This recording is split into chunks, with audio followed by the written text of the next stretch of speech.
शिव महापुराण की कथा चल रही है। दुनिया में एक ऐसा गुरु शिव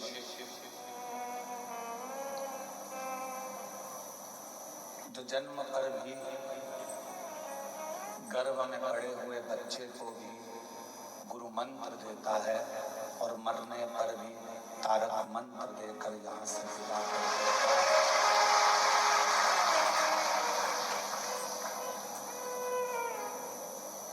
काशी में माता पार्वती जी ने शिव जी से वर मांगा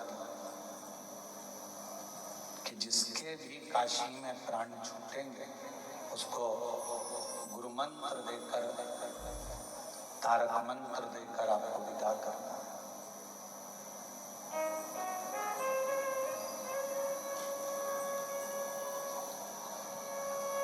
जन्म ले लेना एक अलग विषय है, पर जन्म लेकर शिव की अविरल भक्ति को धारण कर लेना एक अलग विषय है।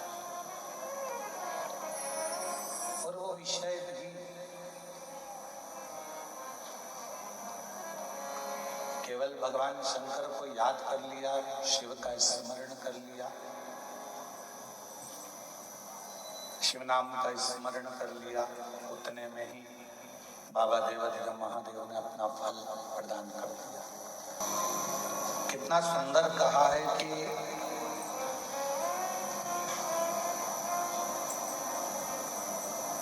यदि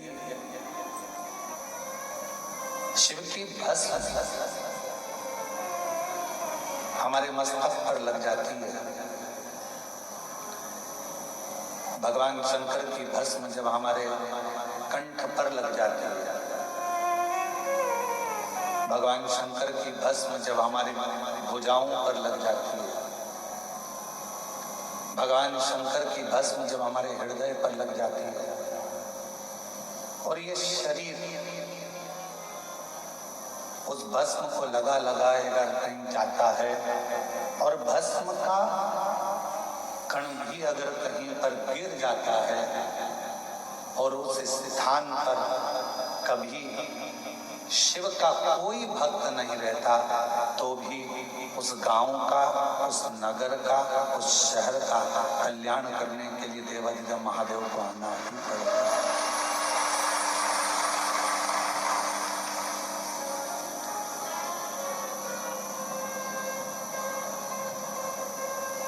शिव आता है और अपने जीवों का कल्याण करने के लिए पहुंचता है।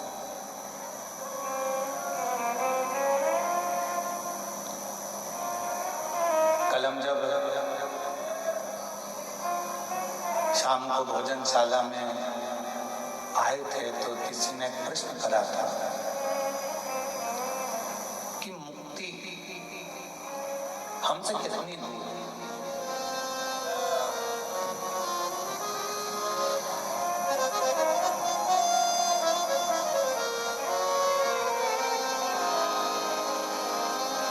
हमसे कितनी दूर है, एक प्रश्न कल भोजनशाला में किसी ने करा। उस समय पर हमने जवाब नहीं दिया क्योंकि प्रश्न अच्छा था।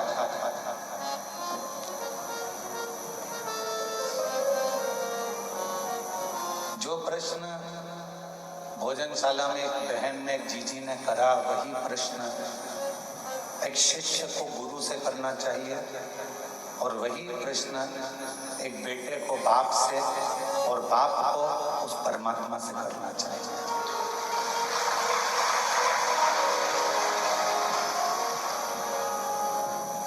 कि हमसे मुक्ति कितनी दूर है।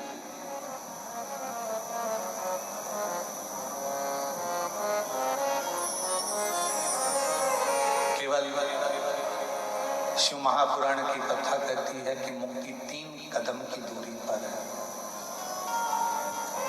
कितना कदम की? जम के बोलो जरा। मुक्ति केवल 3 कदम की दूरी पर है।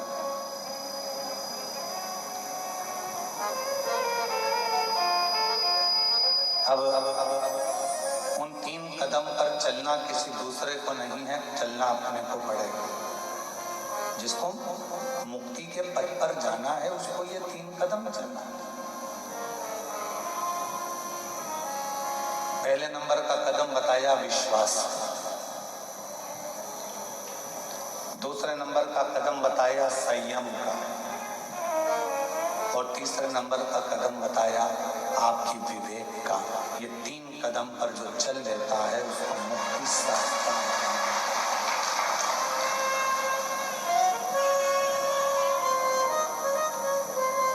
जन्म ले लिया, मृत्यु लोक में आ भी गए और मालूम पड़ा तुम्हारा विश्वास परमात्मा पर नहीं है।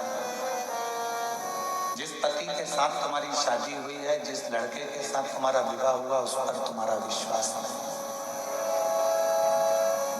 जिस पत्नी के साथ तुम्हारा विवाह हुआ, उस पत्नी के ऊपर तुम्हारा विश्वास नहीं।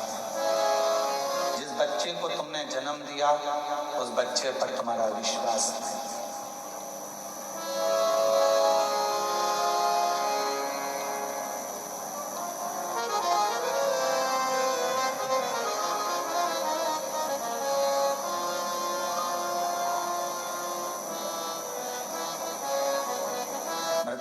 जन्म लेने के बाद अगर तुम्हारा विश्वास प्रबल नहीं है तो समझ लेना कि तुम मुक्ति के पथ पर पहुंच नहीं पाओगे।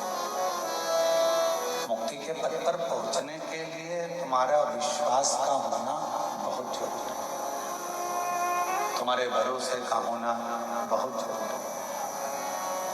और मैंने तेरे ही भरोसे बाबा,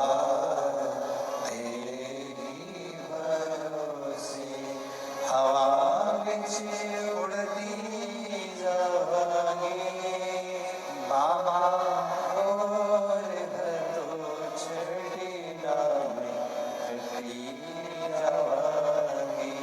भोले मैं तेरी भजन, शंभू मैं तेरी भजन, हवा बिच उड़ती जावांगी बाबा,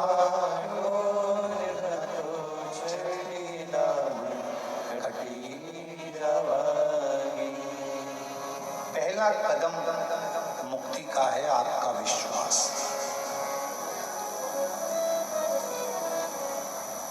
कितना विश्वास होना चाहिए?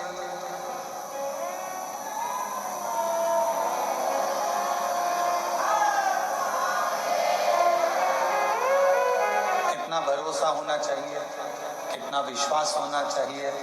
तो शिव महापुराण की कथा ने कहा, बच्चा जैसे अपनी माँ के दूध पर विश्वास करता है, ऐसा विश्वास तुम्हें अपने शिव पर और गुरु पर होना चाहिए।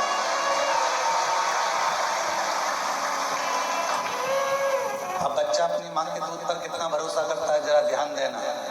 गोदी में है,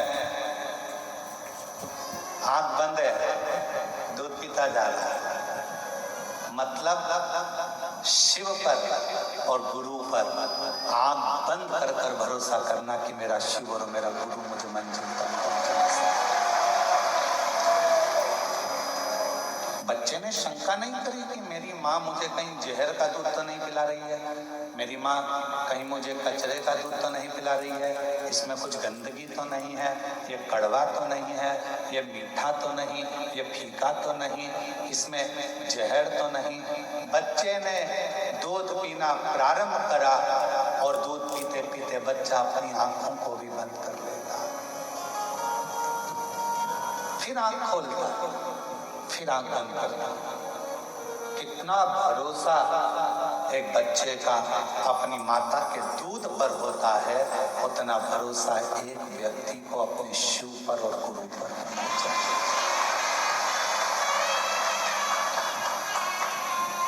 पर आज के जमाने में विश्वास बहुत कठिन है, बहुत कठिन। कितना बार लोग कह देते हैं मैं तुझे प्रेम करता हूँ, मैं तुझे प्रेम करता हूँ, मैं तुझे प्रेम करता हूँ, मैं तुझे स्नेह करता हूँ।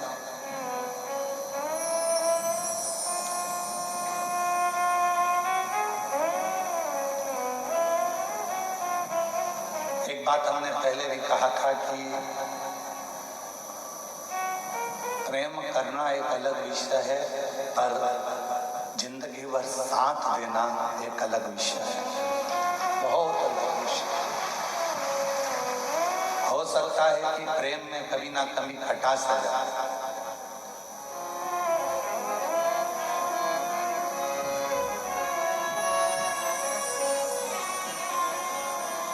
पर साथ देने में कोई खटास नहीं आती, उसमें धन का कोई लोभ ना हो, कोई आसक्ति ना हो, कोई तृष्णा ना, केवल एक मैं तेरे लिए और तू मेरे लिए, उसमें समर्पण का भाव हो, तो फिर जिंदगी भर वो साथ निभता चले जाता है, गरीबी में, अमीरी में, अच्छाई में, बुराई।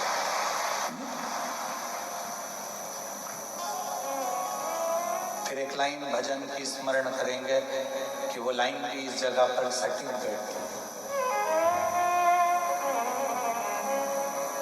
तेरे लिए मैंने, तेरे लिए, तेरे लिए मैंने, तेरे लिए मैंने लाखों के बोल सहे, ओ बोले तेरे लिए मैंने लाखों के बोल सहे, ओ शंभो तेरे लिए बाबा,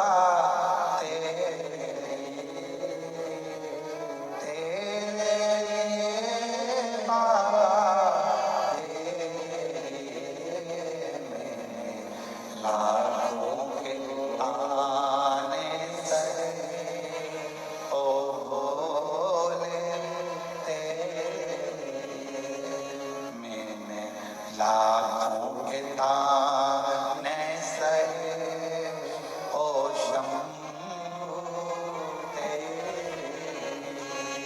तेरे लिए बाबा, तेरे लिए भोले, तेरे लिए लाखों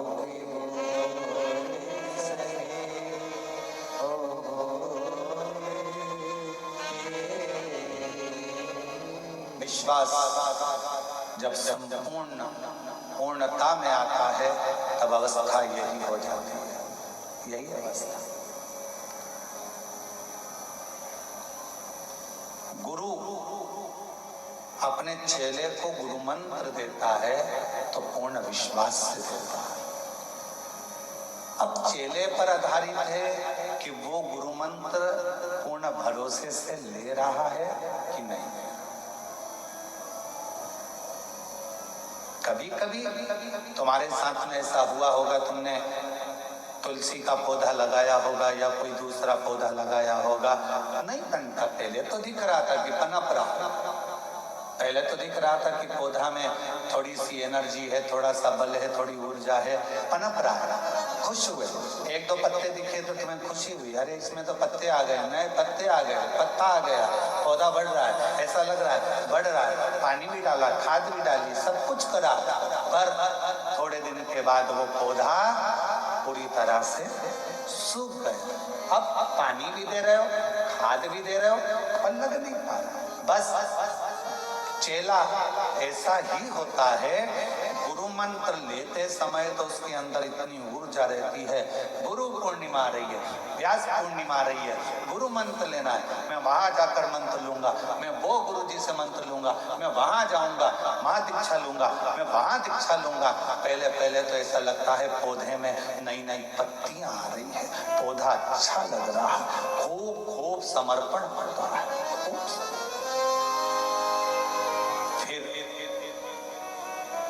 किसी ने जिस गुरु से तुमने मंत्र लिया और उसी गुरु की, जिस गुरु से तुमने दीक्षा ली, जिस गुरु के शब्द तुमने सुने, जिस गुरु के मुख से श्रेष्ठ वाणी तुमने सुनी और उसी गुरु जब लोग निंदा करने लगते हैं तो फिर अंदर से विश्वास टूटने लगता है, अविश्वास अपने अंदर प्रकट होने लगता है, फिर वो चेला रूपी पौधा सूखने लगता है। और शिव महापुराण की कथा कहती है कि भगवान गुरु पूर्णिमा महोत्सव सबसे पहला अगर कहीं प्रारंभ हुआ है तो भगवान शंकर के दरवाजे से प्रारंभ हुआ।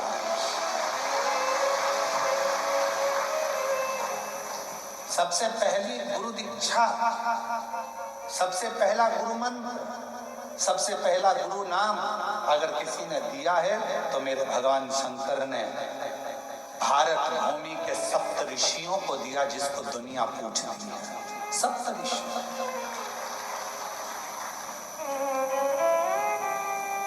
और उन सप्त ऋषियों को देकर कहा कि इस मंत्र का विस्तार करो।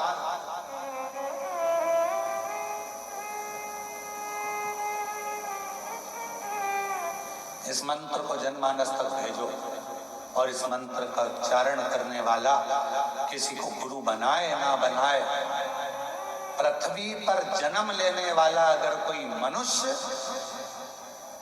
यदि षडाक्षर मंत्र को एक बार भी कान से सुन लेता है, ओम नमः शिवाय, इस मंत्र को यदि कान से सुन लेता है तो वो किसी का चेला बने चाहे ना बने, शिव कहते हैं वो मेरा शिष्य बन जाता है, वो मेरा शिष्य। तेरे लिए बोले, तेरे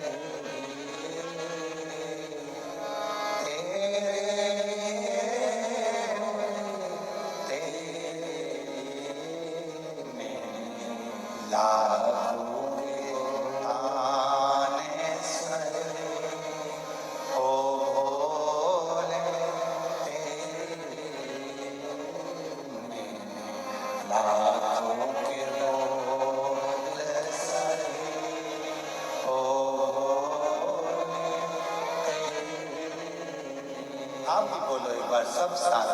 तेरे लिए बाबा, तेरे लिए, तेरे लिए,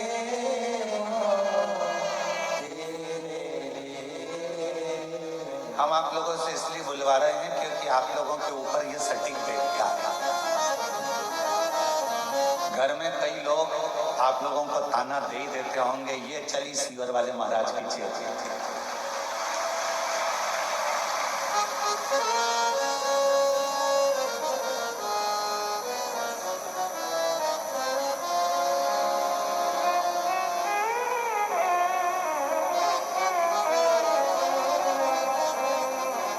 चतुर्वेदी जी, सोमानी जी जब देख तक करते ना इनकी धर्म पत्नी आने के लिए, तो इनके घर के पोता पोती भी कह देते हैं, क्यों दादी जल्दी सी हो। ये क्रम है। और ये जितने जजमान बनकर बैठे हैं ना, आप लोगों को आने वाली कथा का भी निमंत्रण बाबा दे दिया, आप चिंता ना करें। शिवजी एक बार तो किसी को जजमान बनाता ही नहीं है, ये ठान कर रहे। मेरा भोले बाबा ना जाने पैसे कहाँ से क्या दे देता है कि दूसरी बार आपका फोन आता है कि अब की बार हमको फिर गुरु पूर्णिमा पर या रुद्राक्ष महोत्सव में यजमान कर रहे हैं। शिव आप में से कई माताएं ऐसी बैठी हैं, मंदिर जाती हैं तो ताना सुनना है, जरा सा चावल चढ़ा दिया तो ताना सुनना है, बेलपत्र चढ़ाने का तरीका इधर की जगह इधर बैठ के चढ़ा दी तो लोग कह देंगे बस चालू हो गया ताना सुनना। तेरे लिए बोले, तेरे लिए, और वो ताने आप अपने लिए नहीं सुन रहे, वो अपशब्द आप अपने लिए नहीं सुन रहे, आप किसके लिए सुन रहे? तेरे लिए बोले, तेरे लिए बोले, मैंने लाखों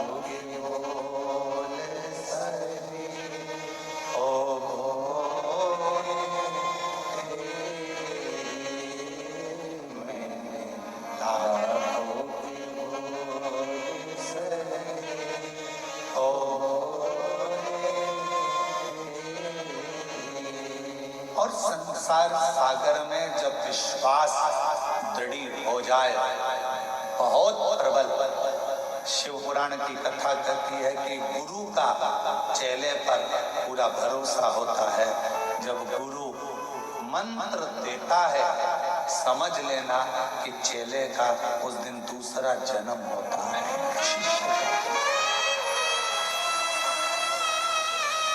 एक शिष्य का दूसरा जन्म।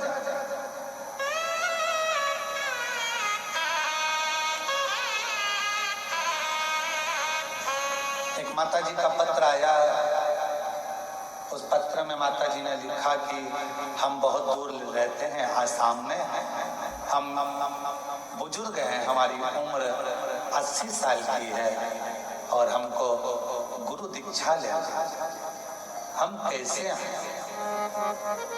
उस माता जी का नंबर फोन पर था। हम समीर को बोले कि जरा फोन लगाओ उनको, और फोन लगाकर आसाम में कोई स्थान था वहाँ फोन लगाया।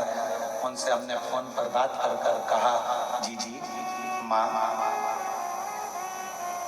जरूरी नहीं कि आप सीहोर आओगे तो आपको गुरु मंत्र मिलेगा।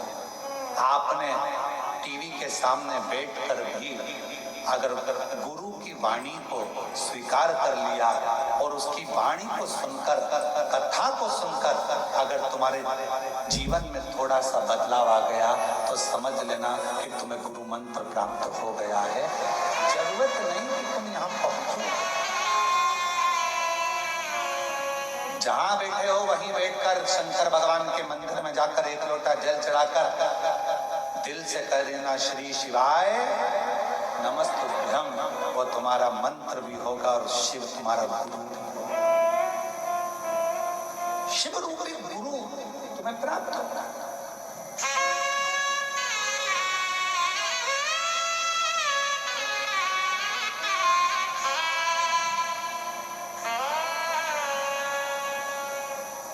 फिर किसी ने एक बात कही कि गुरुजी एक बात बताओ, लोग कहते हैं पार्वती जी ने नंदी के कान में जाकर कहा था कि शंकर जी से मेरा विवाह हो जाए।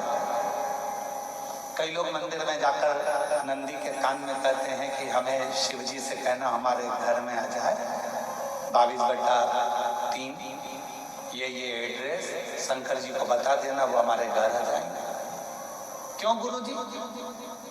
कान फूका जाता है तो इसी को मंत्र कहते हैं, गुरु मंत्र कहते हैं।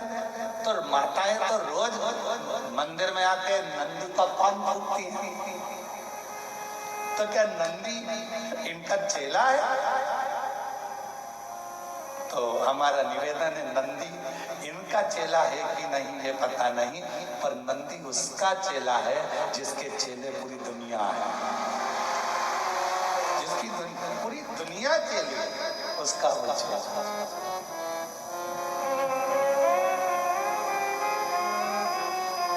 क्यों गुरुजी?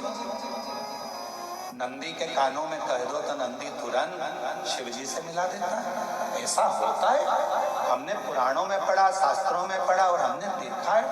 ऐसा क्यों होता है? हमने कहा अगर गुरु जी से मिलना है तो उसके चेले से थोड़ा सा बात करो, भैया ए भैया हमारा काम है रे भैया, मिला दोगे क्या भाई? थोड़ा सा विनती करोगे क्या भाई? थोड़ा सा कहा। शिव से मिलना है, विधायक जी से मिलना है तो उनके असिस्टेंट से, मंत्री जी से मिलना है तो उनके असिस्टेंट से, मुख्यमंत्री जी से मिलना है तो उनके असिस्टेंट से, प्रधानमंत्री जी से मिलना है तो उनके असिस्टेंट से, कोई राजनेता सत्ताधारी से मिलना है तो उनके असिस्टेंट से मिलना पड़ेगा। उसी तरह शंकर से अगर अपना कोई मन की बात कहना है तो नंदी के कानों में जाकर कहना पड़ेगा। नंदी के कानों में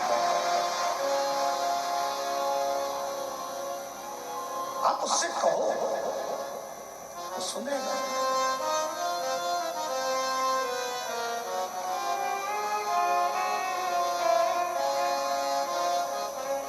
और फिर वो आपको मिलाया अपने इष्ट से।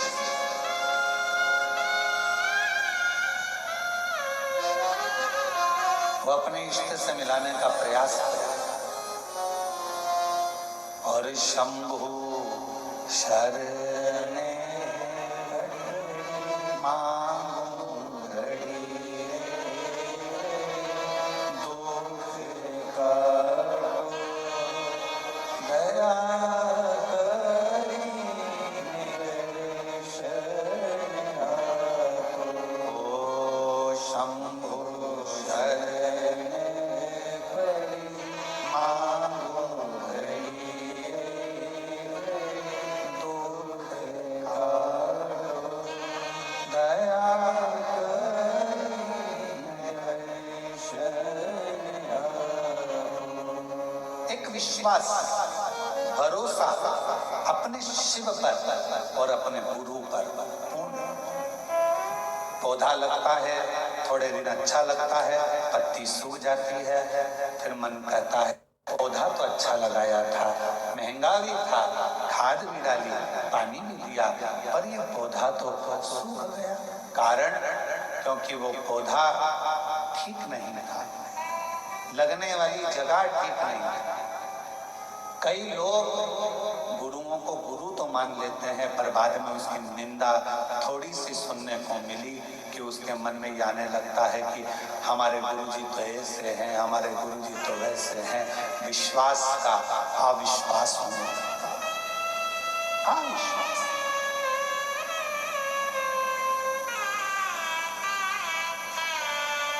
विश्वास का अविश्वास होने लगता है। माँ बेटे को गाली दे दे, माँ बेटे को अपशब्द कर दे, माँ बेटे को थप्पड़ मार दे, माँ बेटे को घर से निकाल दे, फिर भी माँ वो गुरु होती है जो कितना भी बेटे से झगड़ा हो जाए, बेटा बाहर रहने लगे, घर छोड़ दे, परिवार छोड़ दे, दूसरी जगह दूसरे शहर में जाकर रहने लगे, फिर भी माँ अपनी प्रॉपर्टी किसी कुबेरेश्वर धाम में नहीं देती है। माँ अपनी प्रॉपर्टी अपने बच्चे को देती है। क्यों? बेटे से झगड़ा, बेटा तो अपशब्द कहता है, बेटे के पास तो रहती नहीं, कुछ सालों हो गए, तेरा बेटा तो दूसरी जगह रहता है, 8 साल 10 साल 15 साल 20 साल 25 साल हो गए, इतने सालों में तो तू बच्चे को भूल जा। नहीं, बेटे को भूला नहीं जाता, नहीं ठीक नहीं।